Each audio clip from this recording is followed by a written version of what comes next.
എല്ലാവർക്കും നമസ്കാരം. LB apps tips and ട്രിക്സിൻ്റെ പുതിയൊരു വീഡിയോയിലേക്ക് എല്ലാവർക്കും സ്വാഗതം.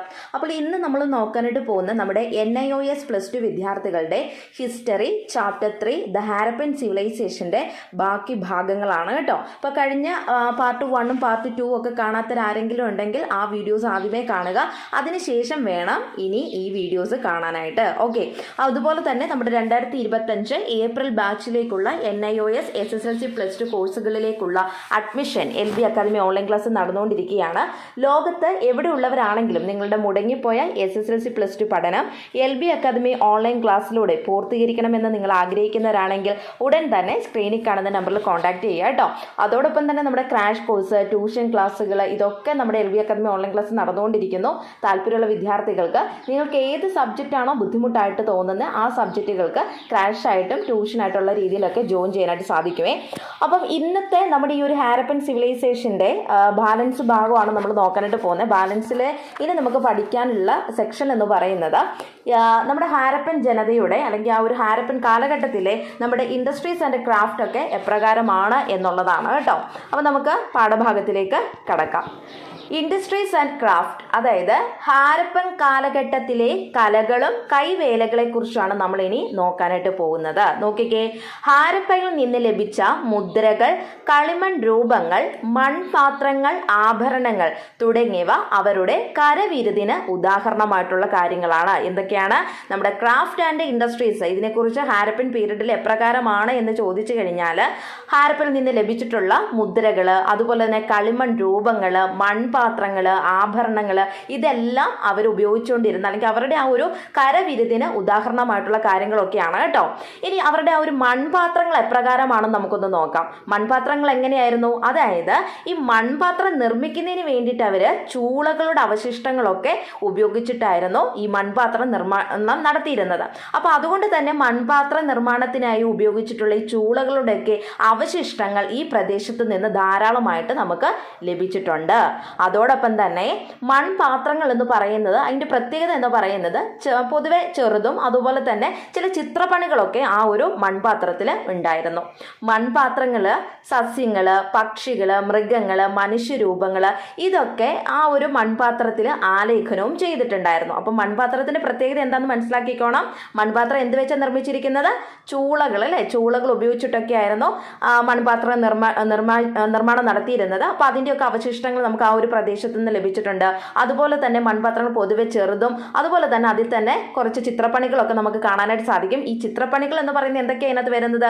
സസ്യങ്ങളുടെ ചിത്രങ്ങളുണ്ട്, അല്ലേ? പക്ഷികൾ, മൃഗങ്ങൾ, അല്ലെങ്കിൽ ചില മനുഷ്യരൂപങ്ങൾ ഇതൊക്കെ ആ ഒരു മൺപാത്രത്തിൽ ആലേഖനം ചെയ്തിട്ടുണ്ടായിരുന്നു. കൂടാതെ എന്താണ്? ഗുജറാത്തിൽ നിന്നും രാജസ്ഥാനിൽ നിന്നും കണ്ടുകിട്ടിയ ചില പാത്രങ്ങൾ ഒഴിച്ചാൽ ഹാരപ്പൻ മൺപാത്രങ്ങൾ പൊതുവെ ഒരുപോലെയുള്ളവയാണ്. ഇനി അതിൻ്റെ നിറങ്ങൾ എപ്രകാരമാണെന്ന് പറയുന്നുണ്ട്. ഏത് നിറത്തിലാണ് ഈ മൺപാത്രങ്ങളൊക്കെ ഉണ്ടാക്കിയിരുന്നത്? കറുപ്പും ചുമപ്പും നിറങ്ങളായിരുന്നു ഈ ഒരു മൺപാത്രത്തിന് ഉണ്ടായിരുന്നത്. അപ്പോൾ മനസ്സിലാക്കി വെക്കുക, ഹാരപ്പൻ മൺപാത്രങ്ങൾ പൊതുവെ ഒരുപോലെയുള്ളവയാണ്. ഒപ്പം തന്നെ അതിൻ്റെ നിറങ്ങൾ എന്ന് പറയുന്നത് കറുപ്പും ചുമപ്പും ആണ്, അല്ലേ? അപ്പോൾ അത് മനസ്സിലാക്കി വെക്കുക. അപ്പോൾ ക്ലിയർ ആയല്ലോ. അപ്പോൾ നിങ്ങൾ പഠിക്കുമ്പോൾ ഇങ്ങനെ പോയിന്റ് ആയിട്ടുള്ള രീതിയിൽ തന്നെ പഠിക്കാനായിട്ട് പ്രത്യേകം ശ്രദ്ധിക്കുക കേട്ടോ. മൺപാത്രം, ചൂളകളുടെ അവശിഷ്ടങ്ങൾ ലഭിച്ചു. അത് നിർമ്മിച്ചിരുന്ന ചൂളകൾ വെച്ചിട്ടാണ്. ചെറുതും ചിത്രപ്പണികളുമായിരുന്നു മൺപാത്രത്തിൻ്റെ പ്രത്യേകത എന്ന് പറയുന്നത്. മൺപാത്രങ്ങളിൽ ഒരുപാട് ചിത്ര പണികളുണ്ടായിരുന്നു, അല്ലേ? അതിനകത്ത് എന്തൊക്കെ വരുന്നത്? സസ്യങ്ങളുണ്ട്, പക്ഷികളുണ്ട്, മൃഗങ്ങളുണ്ട്, മനുഷ്യരൂപങ്ങളുണ്ട്, ഇതൊക്കെ ആലേഖനം ചെയ്തിട്ടുണ്ട്, അല്ലേ? അതോടൊപ്പം തന്നെ നമുക്ക് ഹാരപ്പൻ മൺപാത്രങ്ങൾ എന്ന് പറയുന്നത് പൊതുവെ എല്ലാം ഒരേപോലത്തെ തന്നെയാണ്. ഇതിൻ്റെ നിറം എന്ന് പറയുന്നത് കറുപ്പും ചുമപ്പുമായിരുന്നു. പഠിച്ചു കഴിഞ്ഞല്ലോ, അല്ലേ? ഇനി നമുക്ക് ശില്പകലയും കൊത്തുപണിയും എപ്രകാരമാണെന്നൊന്ന് നോക്കാം. ഇനി അടുത്ത് നമ്മൾ നോക്കാനായിട്ട് പോകുന്നത് ശില്പകലയും കൊത്തുപണിയും എപ്രകാരമാണ് എന്നുള്ളതാണ്, അല്ലേ? ഇതിനു മുമ്പ് നമ്മൾ എന്താ പഠിച്ചത്? മൺപാത്രങ്ങളെ കുറിച്ചായിരുന്നു, അല്ലേ? മൺപാത്രങ്ങൾ എപ്രകാരമാണെന്നാണ് പഠിച്ചത്. ഇനി ആ ഒരു സമയത്ത് ഉണ്ടായിരുന്ന ആ ഒരു ഹാരപ്പൻ പീരീഡിൽ ഉണ്ടായിരുന്ന ശില്പകലയും അവരുടെ കൊത്തുപണിയും ഒക്കെ എപ്രകാരമാണ് എന്നുള്ളതാണ് ഇനി നമ്മൾ നോക്കാനായിട്ട് പോകുന്നത്. വെങ്കലം, കളിമണ്ണ്, കല്ല് ഇത് മൂന്നും കൊണ്ടായിരുന്നു അവരെന്ത് നിർമ്മിച്ചിരുന്നത്? പ്രതിമകളൊക്കെ നിർമ്മിച്ചിരുന്നത്. എന്താണ് പ്രതിമകൾ നിർമ്മിക്കാൻ വേണ്ടിയിട്ട് എന്തായിരുന്നു അവർ ഉപയോഗിച്ചുകൊണ്ടിരുന്നത്? വെങ്കലം, കളിമണ്ണ്, കല്ല്. കേട്ടോ, ഈ 3 കാര്യങ്ങൾ വെച്ചിട്ടാണ് അവർ പ്രതിമകൾ ഉണ്ടാക്കിയിരുന്നത്. മോഹൻജിദാരോവിൽ നിന്ന് കണ്ടെത്തിയ വെങ്കലത്തിൽ നിർമ്മിച്ച നർത്തകിയുടെ രൂപമാണ് ഹാരപ്പൻ സംസ്കാരത്തിന്റെ ഏറ്റവും പ്രസിദ്ധമായിട്ടുള്ള ഒരു കലാശില്പം എന്ന് പറയുന്നത്. എന്താണ്? നമ്മുടെ ഹാരപ്പൻ സംസ്കാരത്തിന്റെ ഏറ്റവും പ്രസിദ്ധമായിട്ടുള്ള ഒരു കലാശില്പമാണ് എന്ത്? മോഹൻജിദാരോവിൽ നിന്ന് കണ്ടെത്തിയ വെങ്കലത്തിൽ നിർമ്മിച്ച നർത്തകിയുടെ രൂപം എന്ന് പറയുന്നത്. അപ്പോൾ ഇങ്ങനെയും ചോദിക്കാം അല്ലേ, അതായത് മോഹൻജിദാരോവിൽ നിന്ന് കണ്ടെത്തിയത് എന്താണ്, അല്ലെങ്കിൽ ഈ ഒരു പ്രസിദ്ധമായിട്ടുള്ള കലാശില്പത്തിന് ഉദാഹരണം എന്താണെന്ന് ചോദിക്കാം അല്ലേ. എന്താണ്? വെങ്കലത്തിൽ നിർമ്മിച്ച നർത്തകിയുടെ രൂപം അല്ലേ. അല്ലെങ്കിൽ വേറെ രീതിയിൽ ചോദിക്കാം, വെങ്കലത്തിൽ നിർമ്മിച്ച നർത്തകിയുടെ രൂപം എവിടെ നിന്നാണ് കണ്ടെത്തിയത്? എവിടെ നിന്നാണ്? മോഹൻജിദാരോവിൽ നിന്നാണ് അല്ലേ. ഇതൊക്കെ ഹാരപ്പൻ സംസ്കാരത്തിന്റെ ഏറ്റവും പ്രസിദ്ധമായിട്ടുള്ളൊരു കലാശില്പമാണ്. ഇനി മോഹൻജിദാരോവിൽ നിന്ന് കണ്ടെത്തിയ മറ്റൊരു പ്രതിമ ഒരു യോഗിയുടേതാണ്. അപ്പോൾ എന്തൊക്കെയാണ്? ഒന്ന്, വെങ്കലത്തിൽ നിർമ്മിച്ച നർത്തകിയുടെ രൂപം കണ്ടെത്തി. അതോടൊപ്പം തന്നെ മോഹൻജിദാരോവിൽ നിന്ന് കണ്ടെത്തിയ മറ്റൊരു പ്രതിമ എന്ന് പറയുന്നത് ഒരു യോഗിയുടേതാണ്. ഈ പ്രതിമയ്ക്ക് മീശയില്ലെങ്കിലും എന്തുണ്ട്? താടിയുണ്ട്.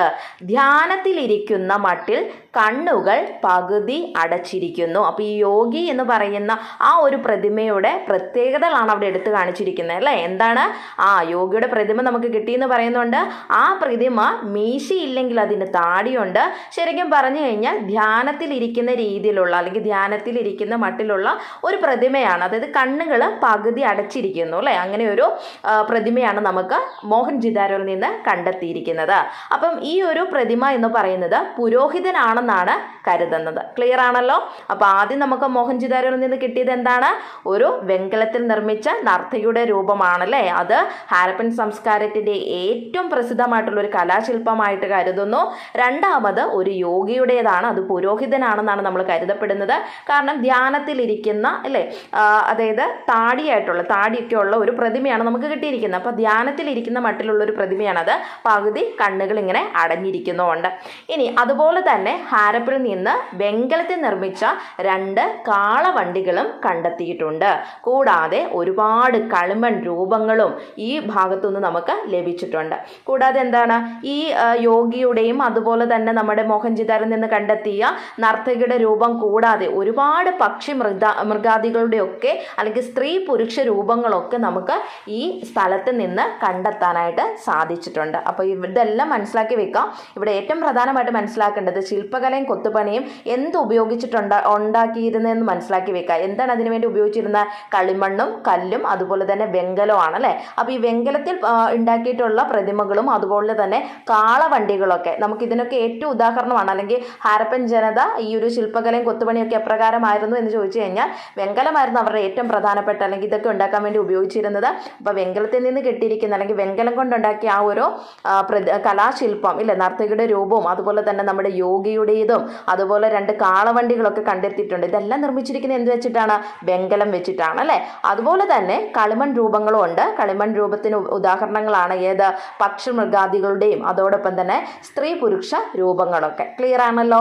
ഇനി നമുക്ക് ഇവരുടെ ആഭരണങ്ങളൊക്കെ അല്ലെങ്കിൽ ആഭരണ നിർമ്മാണം എപ്രകാരമാണെന്ന് നമുക്കൊന്ന് നോക്കാം. നമ്മൾ നോക്കുന്ന ഇവരുടെ ഒരു ആഭരണ നിർമ്മാണമൊക്കെ എപ്രകാരമാണെന്നാണ്. അപ്പോൾ എന്തൊക്കെയാണ് നമ്മൾ പഠിച്ചത്?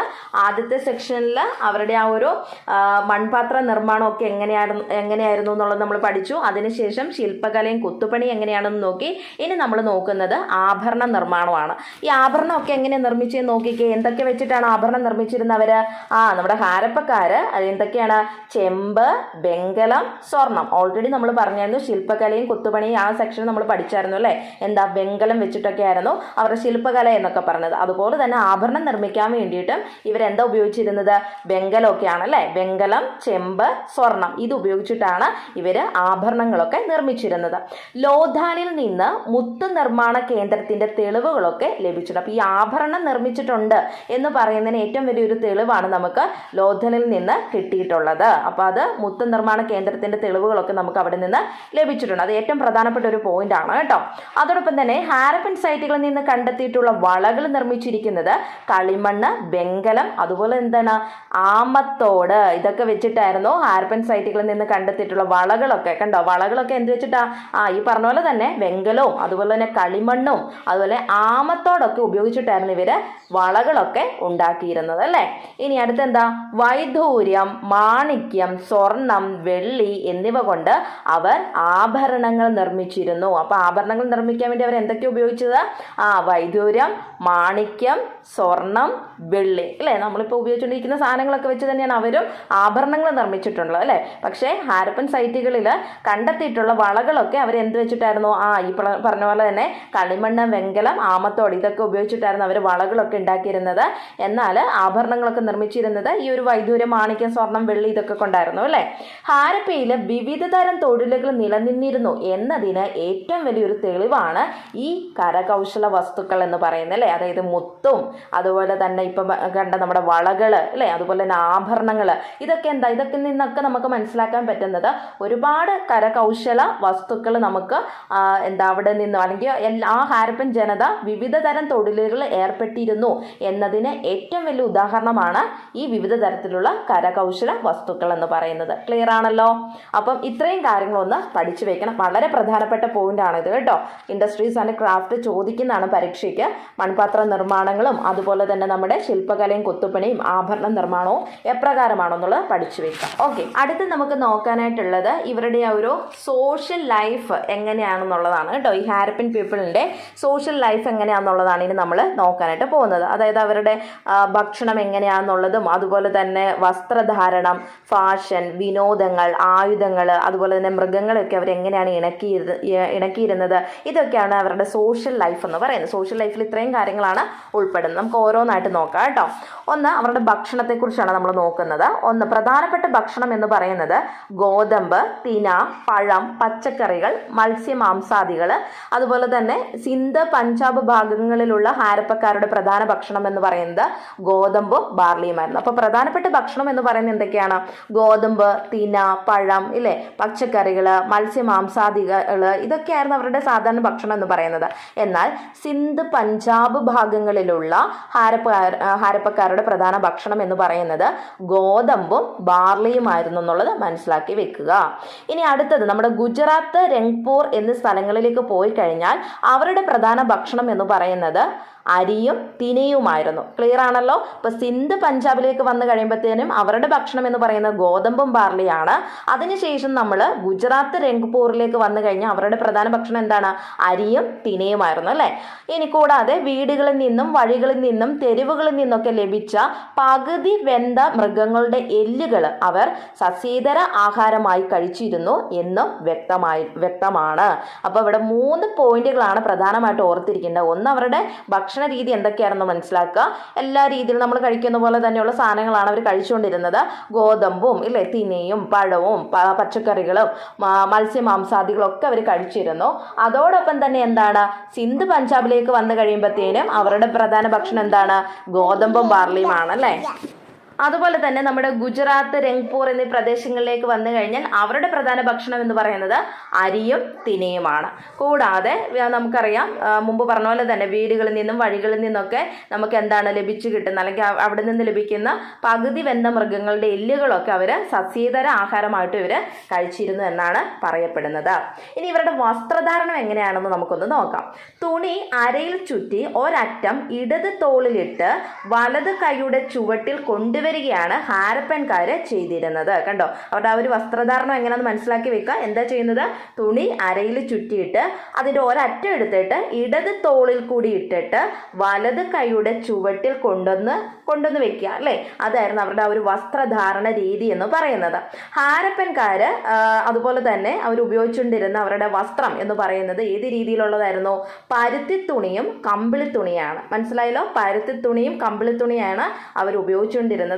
കൂടാതെ സൂചി, നൂലൊക്കെ ഇവർ ഉപയോഗിച്ചുകൊണ്ടിരുന്നു കേട്ടോ. അപ്പോൾ അവരുടെ വസ്ത്രധാരണം എങ്ങനെയാണെന്ന് മനസ്സിലാക്കി വെക്കുക. തുണി എടുത്ത് അരയിൽ ചുറ്റിയിട്ട് ഇടത് തോളിൽ കൂടി ഇട്ട് വലത് കൈയുടെ ചുവട്ടിൽ കൊണ്ടുവന്ന് വെക്കുന്നു. ഹാരപ്പൻകാർ ആ ഒരു രീതിയിലുള്ള വസ്ത്രധാരണമാണ് ഉപയോഗിച്ചുകൊണ്ടിരുന്നത്. ശേഷം എന്താണ്? പരുത്തിത്തുണിയും കമ്പിളിത്തുണിയും ഒക്കെയാണ് ഇവർ ഉപയോഗിച്ചുകൊണ്ടിരുന്നത്. സൂചി, നൂലൊക്കെ ഇവർ ഉപയോഗിച്ചിരുന്നു. ഇനി ഫാഷൻ എങ്ങനെയാണെന്ന് നമുക്ക് നോക്കിയാലോ. ഇവർ സ്ത്രീകളായാലും പുരുഷന്മാരായിട്ടുള്ള ആണെങ്കിലും ആഭരണങ്ങളൊക്കെ ഇവർ ധരിച്ചിട്ടുണ്ടായിരുന്നു. ഇവർ ഇവർക്ക് നീണ്ട തലമുടി ഉണ്ടായിരുന്നു. അതുകൊണ്ട് തന്നെ താടി വളർത്തുന്നതൊക്കെ ഒരു ഫാഷനായിരുന്നു കേട്ടോ.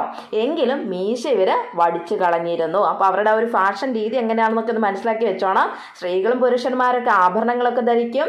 അതോടൊപ്പം ഇവർക്ക് നീണ്ട മുടിയുണ്ട്. താടി വളർത്തുന്നത് ഇവരുടെ ഒരു ഫാഷനാണ്. എങ്കിൽ ഇവരെങ്ങനെയാണ് മീശയൊക്കെ വടിച്ചു കളഞ്ഞിരുന്നു അല്ലേ. ഇനി വിനോദങ്ങൾ, അവരുടെ ആ ഒരു ഹോബീസൊക്കെ എന്താണെന്ന് നമുക്കൊന്ന് നോക്കാം അല്ലേ. എന്തായിരുന്നു അവരുടെ വിനോദങ്ങൾ എന്ന് പറയുന്നത്? നമ്മൾ വെറുതെ ഇരിക്കുന്ന സമയത്തൊക്കെ നമ്മൾ എന്താ ചെയ്യുന്നത് ഇല്ലേ?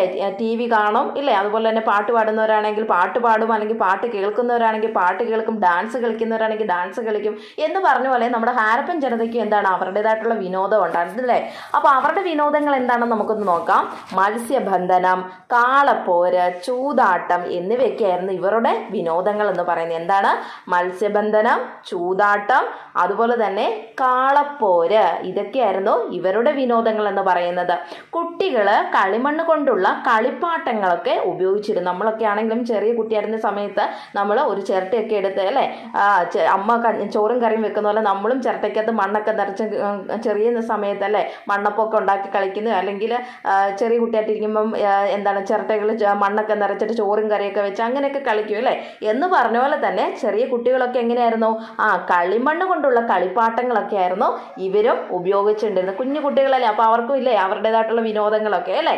ഇനി സംഗീതം, നൃത്തം എന്നിവയൊക്കെ ഇവരുടെ മുഖ്യ വിനോദങ്ങളായിരുന്നു. അപ്പോൾ എന്താണ് ഇവർക്കും എന്താണ് സംഗീതം, അതോടൊപ്പം തന്നെ നൃത്തം, ഇതൊക്കെ അവരുടെ വിനോദങ്ങളായിരുന്നു അല്ലേ. ഇനി ആയുധങ്ങൾ എങ്ങനെയാണെന്ന് മനസ്സിലാക്കിക്കേ. അതായത് ഇവർ സാധാരണ രീതിയിൽ ഒരു സമാധാനപരമായിട്ടുള്ള രീതിയിൽ ജീവിതം നയിച്ചുകൊണ്ട് പോകുന്ന ആളുകളാണ് കേട്ടോ ഈ ഹാരപ്പൻ ജനത. അതുകൊണ്ട് തന്നെ മഴു, കുന്തം, വില്ല് എന്നിവയൊക്കെ ആയിരുന്നു ഇവരുടെ മുഖ്യ യുദ്ധ ഉപകരണങ്ങൾ എന്ന് പറയുന്നത്. അപ്പം എന്താണ് മനസ്സിലാക്കേണ്ടത്? ഇവരുടെ ആയുധങ്ങൾ എന്ന് പറയുന്നത് മഴു, കുന്തം, വില്ല്, ഇതാണ് അവരുടെ ആയുധങ്ങൾ എന്ന് പറയുന്നത്. ഇനി മൃഗങ്ങളൊക്കെ ഇവരെങ്ങനെയാണ് ഇണക്കി കൊണ്ടുവരുന്നത്? അവരുടെ മൃഗങ്ങളെയൊക്കെ ഇണക്കി പരിപാലിച്ചു കൊണ്ടുവരുന്നത് എങ്ങനെയാണെന്ന് നമുക്കൊന്ന് നോക്കാം. അതായത് ഈ മൃഗപരിപാലനം എന്ന് പറയുന്നത് ഹാരപ്പക്കാരെ സംബന്ധിച്ച് അവരുടെ ഉപജീവന മാർഗമാണ്. അതുകൊണ്ട് തന്നെ ആട്, ചെമ്മരിയാട്, പശു തുടങ്ങിയവയൊക്കെ ഇവർ ഇണക്കി വളർത്തിയാണ് കൊണ്ടുവന്നിരുന്നത്. ഭാരം വഹിക്കുന്ന മൃഗങ്ങളായിട്ടുള്ള കഴുതകളെയും ഒട്ടകങ്ങളെയും അവർ വളർത്തിയിരുന്നു.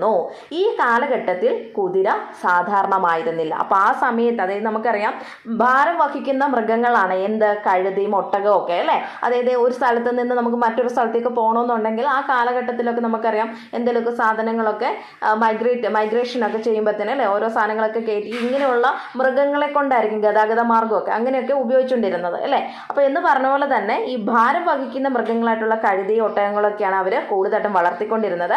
ആ ഒരു കാലഘട്ടത്തിൽ കുതിര എന്ന് പറയുന്ന മൃഗങ്ങൾ അങ്ങനെ സാധാരണമായിട്ട് ഉണ്ടായിരുന്നില്ല എന്നാണ് പറയപ്പെടുന്നത് കേട്ടോ. അപ്പോൾ ഇവര് മൃഗപരിപാലനം ഹാരപ്പക്കാരുടെ ഉപജീവന മാർഗം ആയതുകൊണ്ട് തന്നെ അവർ മെയിനായിട്ടും ആട്, ചെമ്മരിയാട്, പശു ഇതിനെയൊക്കെ ഇണക്കി വളർത്തിയിരുന്നു കേട്ടോ. അപ്പോൾ ഇത്രയും കാര്യങ്ങളാണ് അവരുടെ സോഷ്യൽ ലൈഫ് കൊണ്ട് അർത്ഥമാക്കുക. അപ്പോൾ സോഷ്യൽ ലൈഫിൽ നമ്മൾ പഠിച്ച കാര്യങ്ങളൊക്കെ മനസ്സിലാക്കി വെക്കുക. അവരുടെ ഭക്ഷണം എങ്ങനെയായിരുന്നു എന്നുള്ളത് പറഞ്ഞു. വിവിധ പ്രദേശങ്ങളിലുള്ള ആളുകളുടെ ഭക്ഷണ രീതി എപ്രകാരമാണെന്ന് പഠിച്ചു. വസ്ത്രധാരണം അല്ലേ എങ്ങനെയാണെന്ന് പഠിച്ചിട്ടുണ്ട്. പിന്നെ അവരുടെ ഫാഷൻ രീതി എപ്രകാരമാണെന്ന് പഠിച്ചു. വിനോദങ്ങളും ആയുധങ്ങളും മൃഗങ്ങളെ ഇണക്കി വളർത്തുന്നതും എപ്രകാരമാണെന്നുള്ളത് പഠിച്ചിട്ടുണ്ട്. ഓക്കെ, ഇനി അടുത്ത നമ്മുടെ ഈ ഒരു ഹാരപ്പൻ പീപ്പിൾസിൻ്റെ എക്കണോമിക് ആക്ടിവിറ്റീസ് എപ്രകാരമാണ് എന്നുള്ളതാണ് നോക്കാനായിട്ട് പോകുന്നത് അല്ലേ. എല്ലാവർക്കും അവരുടേതായിട്ടുള്ള രീതിയിലുള്ള സാമ്പത്തികപരമായിട്ടുള്ള കാര്യങ്ങൾ വേണം അല്ലേ. അതുകൊണ്ട് തന്നെ ഈ ഹാരപ്പൻ ജനതയ്ക്കും എക്കണോമിക് ആക്ടിവിറ്റി അല്ലെങ്കിൽ അവരുടെ സാമ്പത്തികപരമായിട്ടുള്ള പ്രവർത്തനങ്ങൾ എപ്രകാരമാണ് എന്നുള്ളതാണ് നമ്മൾ ഇനി നോക്കാനായിട്ട് പോകുന്നത്. അപ്പോൾ അതിൽ ഏറ്റവും പ്രധാനപ്പെട്ട ഒന്നാണ് കൃഷി എന്ന് പറയുന്നത് കേട്ടോ. ഹാരപ്പക്കാരുടെ പ്രധാനപ്പെട്ട കൃഷി എന്ന് പറയുന്നത് നമ്മൾ ഓൾറെഡി പഠിച്ചതാണ് അല്ലേ. അവരുടെ ഭക്ഷണത്തെക്കുറിച്ച് പഠിക്കുമ്പോൾ തന്നെ നമ്മൾ പഠിക്കുന്നുണ്ട്. അതിനകത്ത് ഗോതമ്പ്, ബാർലി, തിന ഇതൊക്കെ പറയുന്നതാണ്. അപ്പോൾ എന്ന് പറഞ്ഞ പോലെ തന്നെ ഈ ഹാരപ്പക്കാരുടെ ഏറ്റവും പ്രധാനപ്പെട്ട കൃഷി എന്ന് പറയുന്നത് ഗോതമ്പും ബാർലിയും തിനയും അതുപോലെ തന്നെ എള്ള്, പഴങ്ങൾ, പയറുവർഗ്ഗങ്ങൾ ഇതൊക്കെയായിരുന്നു കേട്ടോ. അതുപോലെ തന്നെ ഈ പല സ്ഥലങ്ങളിൽ നിന്ന് ഇതിൻ്റെയൊക്കെ തെളിവുകൾ നമുക്ക് ലഭിച്ചിട്ടുണ്ട്. ഒന്നെന്ന് പറയുന്നത് റംഗ്പൂർ, ലോഥൽ ഇവിടെ നിന്നൊക്കെ നമുക്ക് ലഭിച്ചിരുന്നത് നെല്ല് കൃഷിയുടെ തെളിവ് ലഭിച്ചിട്ടുണ്ട്. കൂടാതെ പരുത്തി കൃഷി നമുക്ക് ഹാരപ്പയിലും മോഹൻജിദാരയിലും ഉണ്ടായിരുന്നതിൻ്റെ ആയിട്ടുള്ള ഒരു തെളിവ് നമുക്ക് ലഭിക്കുന്നുണ്ട്. കൂടാതെ വിളകൾ ഇടകലർത്തിയുള്ള കാർഷിക രീതിയായിരുന്നു ഇവരുടേത്. അത് പ്രധാനപ്പെട്ട ഒരു പോയിന്റാണ് കേട്ടോ. അപ്പോൾ എന്താണ്, ലോഥലിൽ നിന്നും റൺപൂരിൽ നിന്നും നമുക്ക് നെല്ല് കൃഷി ചെയ്തതിൻ്റെ തെളിവുകളും അതോടൊപ്പം തന്നെ മോഹൻജിദാരോയിൽ നിന്ന് നമുക്ക് പരുത്തി കൃഷി ചെയ്തതിൻ്റെ തെളിവുകളും ലഭിച്ചിട്ടുണ്ട്. കൂടാതെ ഇവരുടെ കൃഷി രീതി എങ്ങനെയായിരുന്നു ചോദിച്ചു കഴിഞ്ഞാൽ വിളകൾ ഇടകലർത്തിയുള്ള കാർഷിക രീതിയായിരുന്നു ഈ ഹാരപ്പൻ ജനതയുടേത്. ഗ്രാമങ്ങളിലെ കൃഷിയിടങ്ങൾ ഫലഭൂയിഷ്ടമായിരുന്നു. സിന്ധു നദി ഒഴുക്കിക്കൊണ്ടുവരുന്ന എക്കൽ മണ്ണായിരുന്നു ഈ ഫലഭൂയിഷ്ഠതയുടെ അടിസ്ഥാനം എന്ന് പറയുന്നത്. അപ്പം കൃഷിയാണ് ഇവരുടെ പ്രധാനപ്പെട്ട ഒരു തൊഴിലെന്ന് പറയുന്നത്. അതുകൊണ്ട് തന്നെ ആ കൃഷിയിടങ്ങളിൽ നല്ല ഫലഭൂയിഷ്ടമായിട്ടുള്ള മണ്ണാണുള്ളത് അല്ലേ. എന്തുകൊണ്ടാണ് അവിടുത്തെ മണ്ണ് ഫലഭൂയിഷ്ടമായിട്ടാകാൻ കാരണം? കാരണം സിന്ധു നദി ഒഴുക്കിക്കൊണ്ട് വരുന്ന എക്കൽ മണ്ണാണ് ഈ കൃഷിക്ക് അനുയോജ്യമായിട്ടുള്ള മണ്ണിന് പ്രധാനമായിട്ടും കാരണമാകുന്നത്. രാജസ്ഥാനിലെ കാലിബംഗനിൽ നിന്നാണ് കളിമണ്ണിൽ തീർത്ത കലപ്പയുടെ രൂപങ്ങളൊക്കെ ഇവർക്ക് ലഭിച്ചിട്ടുള്ളത് കേട്ടോ. അതായത് ഹാരപ്പൻ ജനത ഉപയോഗിച്ചതിൻ്റെ ബേസ് ചെയ്തിട്ട് ലഭിച്ചിരിക്കുന്നത്. ഇത് കാലിബംഗനിൽ നിലം ഉഴുതുമറിച്ച് കൃഷി ചെയ്തിരുന്നു എന്നതിന് ഏറ്റവും വലിയൊരു തെളിവാണ്. അത് മനസ്സിലാക്കി വെക്കണം. രാജസ്ഥാനിലെ കാലിബംഗനിൽ നിന്നാണ് എന്ത് കിട്ടിയത്? കളിമണ്ണിൽ തീർത്ത ഒരു കലപ്പ ലഭിച്ചത്. അപ്പോൾ അവിടെ ആ ഒരു പ്രദേശത്ത് ഈ കലപ്പ വെച്ചിട്ട് ഉഴുതുമറിച്ചു അല്ലെങ്കിൽ നിലം ഉഴുതുമറിച്ച് കൃഷി ചെയ്തതിന് ഏറ്റവും വലിയൊരു തെളിവാണ് ഈ കലപ്പ എന്ന് പറയുന്നത്. അതുപോലെ തന്നെ നമുക്ക് കൃഷി ചെയ്യുമ്പോൾ നമുക്ക് അതിനനുയോജ്യമായിട്ടുള്ള രീതി നമുക്ക് എന്ത് വേണം? വെള്ളം വേണം അല്ലേ. അപ്പോൾ ഈ ജലസേചനത്തിനൊക്കെ വേണ്ടിയിട്ട് കനാലുകളും അതുപോലെ തന്നെ അവർ വെള്ളപ്പൊക്കം ഇതിനെയൊക്കെ ആശ്രയിച്ചാണ് ഇവർ ജലസേചനം നടത്തിയിരുന്നത്. പിന്നെന്താണ്, ഹാരപ്പനിൽ നിന്ന് കണ്ടെത്തിയിട്ടുള്ള ധാന്യപ്പുരകൾ ഈ ഒരു കാർഷിക ജീവിതത്തിൻ്റെ ഏറ്റവും വലിയൊരു തെളിവാണ്. ധാന്യപ്പുരയൊക്കെ ഉണ്ടായിരുന്നു. എന്തിനു വേണ്ടിയിട്ടാണ്? ഇവർ കൃഷി ചെയ്യുന്ന സാധനങ്ങളൊക്കെ സ്റ്റോക്ക് ചെയ്ത് വെക്കാനായിട്ടല്ലേ. അപ്പോൾ ആ ഒരു ധാന്യപ്പുരയൊക്കെ ഇവരുടെ കൃഷി സമ്പ്രദായത്തിന് ഏറ്റവും വലിയൊരു തെളിവാണെന്ന് നമുക്ക് പറയാം. അപ്പോൾ ക്ലിയർ ആണല്ലോ. കാർഷിക രീതി എന്തൊക്കെയാണ് കൃഷി ചെയ്തുകൊണ്ടിരുന്നതെന്ന് പഠിച്ചു വെക്കുക. ജലസേചനത്തിനുള്ള മാർഗം എന്താണെന്ന് മനസ്സിലാക്കുക. അതുപോലെ തന്നെ എന്താണ് മണ്ണെന്ന് പറയുന്നത് എക്കൽ മണ്ണാണ്. കാരണം അത് എവിടെ നിന്നാണ്? സിന്ധു നദിയിൽ നിന്ന് ഒഴുകിക്കൊണ്ട് വരുന്ന എക്കൽ മണ്ണാണ്. കാരണം ആ ഒരു മണ്ണ് ഈ കൃഷിക്ക് ഏറ്റവും വലിയ അല്ലെങ്കിൽ ഫലഭൂയിഷ്ടമായിട്ടുള്ള മണ്ണാണ്. കൂടാതെ എന്താണ്, മോഹൻജിദാരോയിൽ നിന്ന് പരുത്തി കൃഷിയുടെ ആ ഒരു തെളിവ് ലഭിച്ചിട്ടുണ്ട്. അതുപോലെ തന്നെ ഗുജറാത്തിലെ റംഗ്പൂർ ലോഥലിൽ നിന്ന് നമ്മുടെ നെല്ല് കൃഷി ചെയ്തതിനുള്ള തെളിവ് ലഭിച്ചിട്ടുണ്ട്. കൂടാതെ നമുക്ക് ധാന്യപ്പുരകളൊക്കെ ഉണ്ടെന്നുള്ളതൊക്കെ ഈ ഒരു കാർഷിക ജീവിതത്തിൻ്റെ ഏറ്റവും വലിയ തെളിവ് കാണിക്കുന്ന ഒന്നാണ് അല്ലേ. പിന്നെ കാലിബംഗനിൽ കണ്ടുപിടിച്ചിട്ടുള്ള കലപ്പകളുടെ ആ ഒരു തെളിവൊക്കെ അവിടെ കൃഷി ചെയ്തതെന്നുള്ളതിൻ്റെ ഒക്കെ തെളിവാണ് ഇതെല്ലാം. ഓക്കെ, അപ്പോൾ കൃഷിയെ ബേസ് ചെയ്തിട്ടുള്ള കാര്യങ്ങളാണ് ഒന്നാമത്തെ എക്കണോമിക് ആക്ടിവിറ്റീസ് അതാണ്.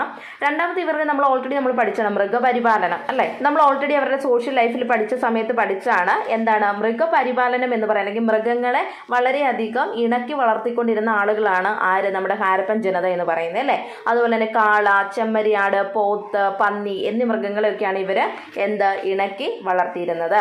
കൂടാതെ ഭാരം വഹിക്കുന്നതിന് വേണ്ടിയിട്ട് കഴുതകളെയും ഒട്ടകങ്ങളെയും ഇവർ വളർത്തിയിരുന്നു. കൂടാതെ ഇവരുടെ ഏറ്റവും പ്രധാനപ്പെട്ട അല്ലെങ്കിൽ ഇവർ ഏറ്റവും ഇഷ്ടപ്പെട്ടിരുന്ന മൃഗം എന്ന് പറയുന്നത് മുതുകുയർന്ന കാളയായിരുന്നു കേട്ടോ. അതായത് മുതുകിങ്ങനെ കുറച്ച് പൊങ്ങി നിൽക്കുന്ന രീതിയിലുള്ള കാളകളൊക്കെ ഉണ്ടല്ലോ. അപ്പോൾ അങ്ങനെയുള്ള കാളകളെയായിരുന്നു ഇവരുടെ ഏറ്റവും പ്രിയപ്പെട്ട മൃഗം എന്ന് പറയുന്നത്. പിന്നെ പല ഭാഗത്തു നിന്നും കണ്ടെത്തിയ വന്യമൃഗങ്ങളുടെ എല്ലിൻ്റെ അവശിഷ്ടങ്ങൾ അവർക്ക് മാന്, ആന, അതുപോലെ തന്നെ കാണ്ടാമൃഗം എന്നീ മൃഗങ്ങളെയൊക്കെ പരിചിതമായിരുന്നു എന്ന് കാണിക്കുന്നു.